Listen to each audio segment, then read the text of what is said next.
Ouais, c'est le plus important. Euh, on est concentré en ça. On a bien travaillé et on est prêt. On est là. Moi, je suis sûr qu'on va être là. L'équipe va être là, les joueurs vont être là, la connexion avec notre supporter va être là. Alors, il faut jouer le match. C'est pour ça on a célébré beaucoup l'année dernière. Pour arriver sur cette situation-là, il faut finir la classification. La victoire acquise au match aller vous donne beaucoup de confiance.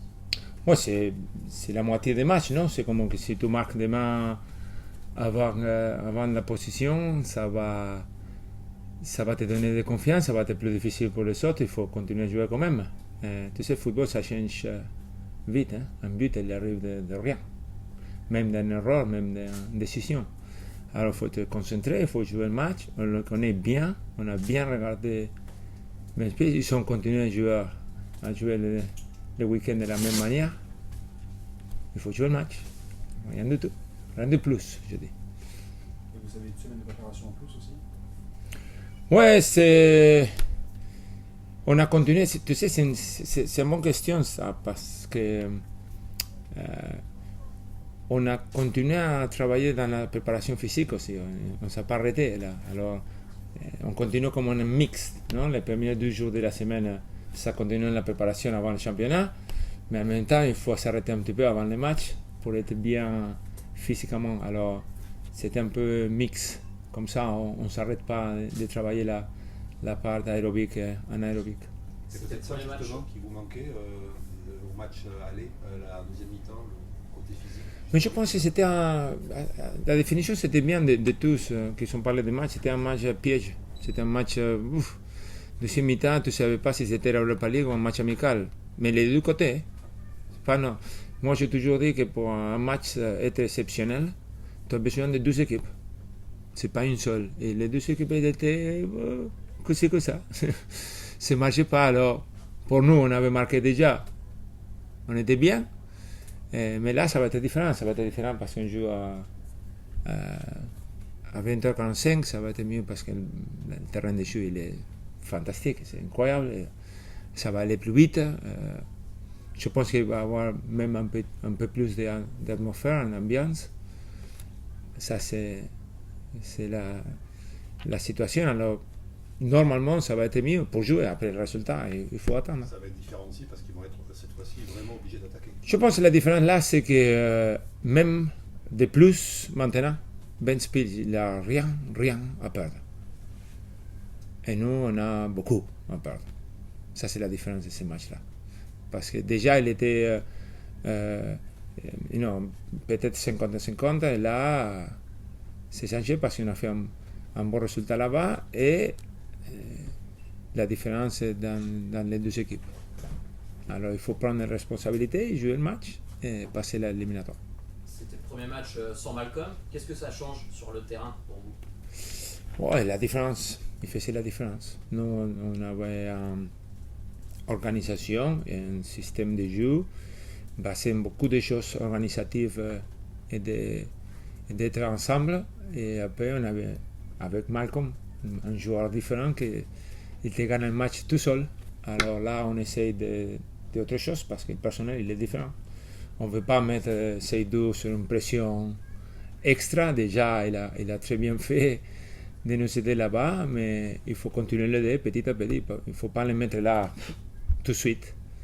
Mais je pense que le futur du club, c'est magnifique. Non? J'aimais bien la photo là de les 3 jeunes ensemble. Ça, c'est quelque chose de joli de le regarder parce que c'était la vérité. Hein. C'était un match d'Europa League avec 3 joueurs qui sont formés au club, 18, 19, 19. Et ça, c'est très bien.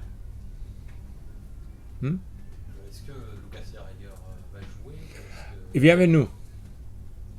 On attend encore 24 heures. Des fois, tout le monde me dit 24 heures, ça ne change rien. Ça change beaucoup. On attend. C'est pas facile. C'est un risque. On va prendre la décision demain. Il est gêné? Il est Il est gêné pour l'instant?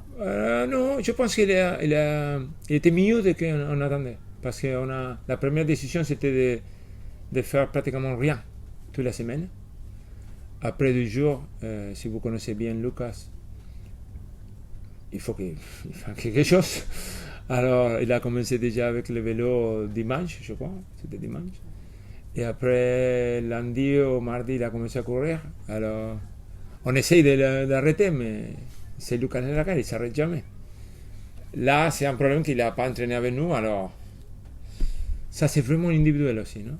Il y a un risque médical, que là, c'est une autre décision que je ne rentre pas. Et après, le risque de la personne, on n'est pas tous pareils, non? Des fois, tu peux jouer avec un masque, des fois, il faut attendre un petit peu. La vérité, c'est que là, normalement, c'était 3 semaines. Mais je parlais avec lui toute la semaine, j'ai essayé de le mettre là, pour nous aider. On va voir. Tu l'as décidé ou c'est le staff? Non, c'est tous ensemble. Non, moi, c'est pas moi, non.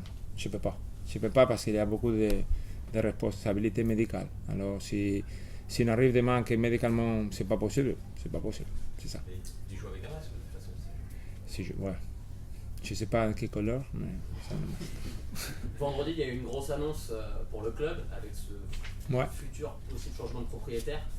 Qu'est-ce que ça a changé pour vous? Est-ce que ça a accéléré des choses au niveau du mercato? Qu'est-ce que ça a changé? Non, pas du tout. Non, parce que c'est comme ça. Et ça va être encore, je pense que un mois et demi ou quelque chose pour commencer à changer. À ce moment-là, on travaille avec notre propriétaire de Tavernos, président, Ulrich.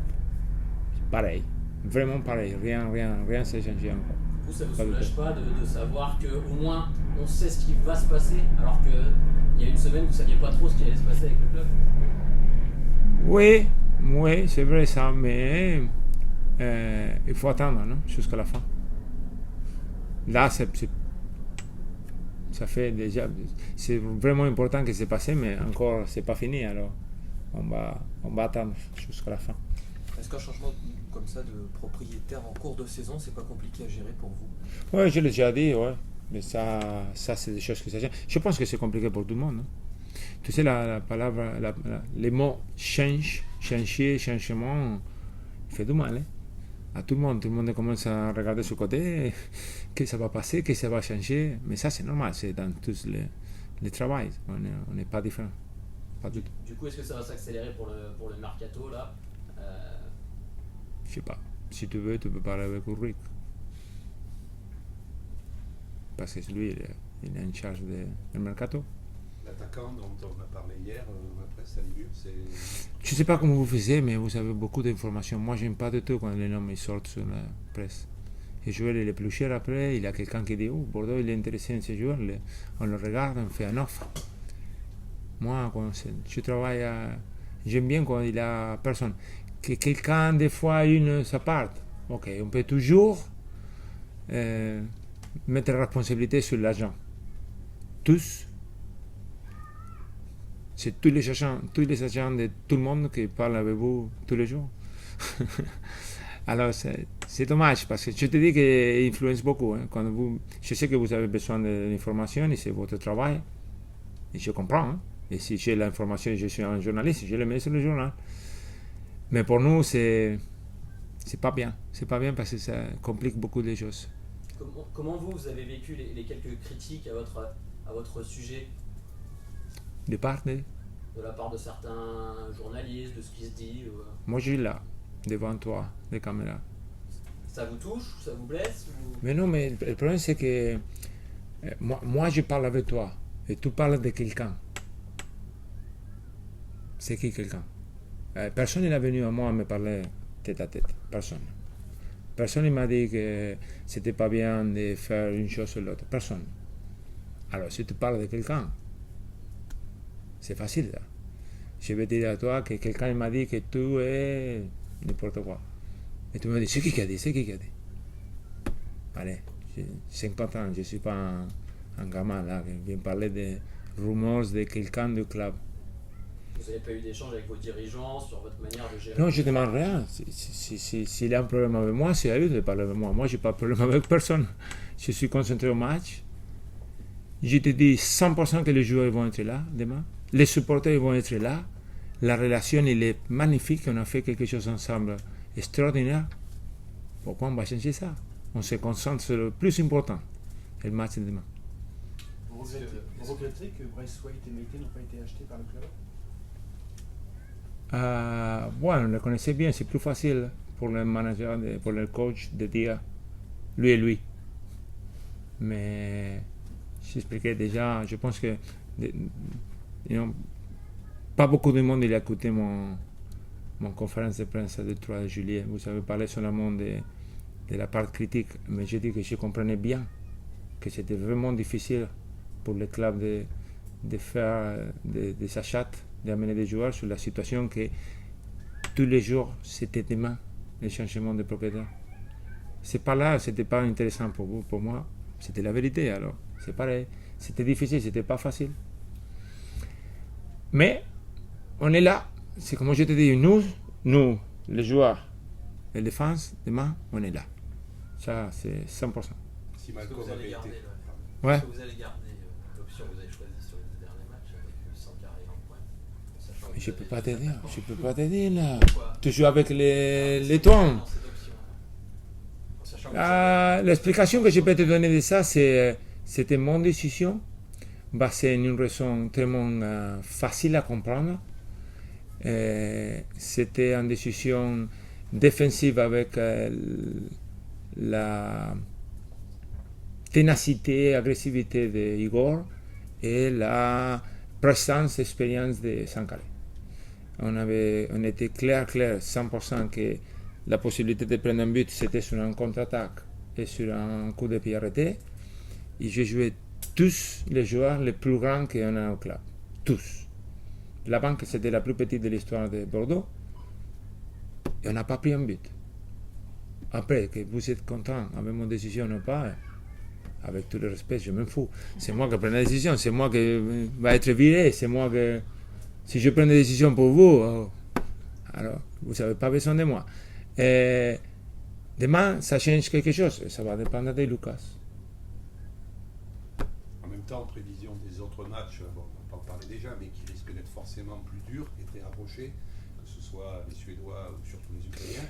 Il faut peut-être le garder. Non, je le fais dans les championnats le même. Même quand j'étais en Angleterre, que c'était plus difficile, des fois c'était samedi, mardi. Moi, je n'aime pas du tout regarder les autres avant que c'est fini. Parce que sinon, dans la tête, ça commence à penser de là-bas. Moi, je n'ai pas regardé du tout les deux équipes, pas du tout. J'espère que je vais commencer à regarder vendredi matin. Une, non, bien sûr. Comme ça, on se concentre bien dans ces matchs-là.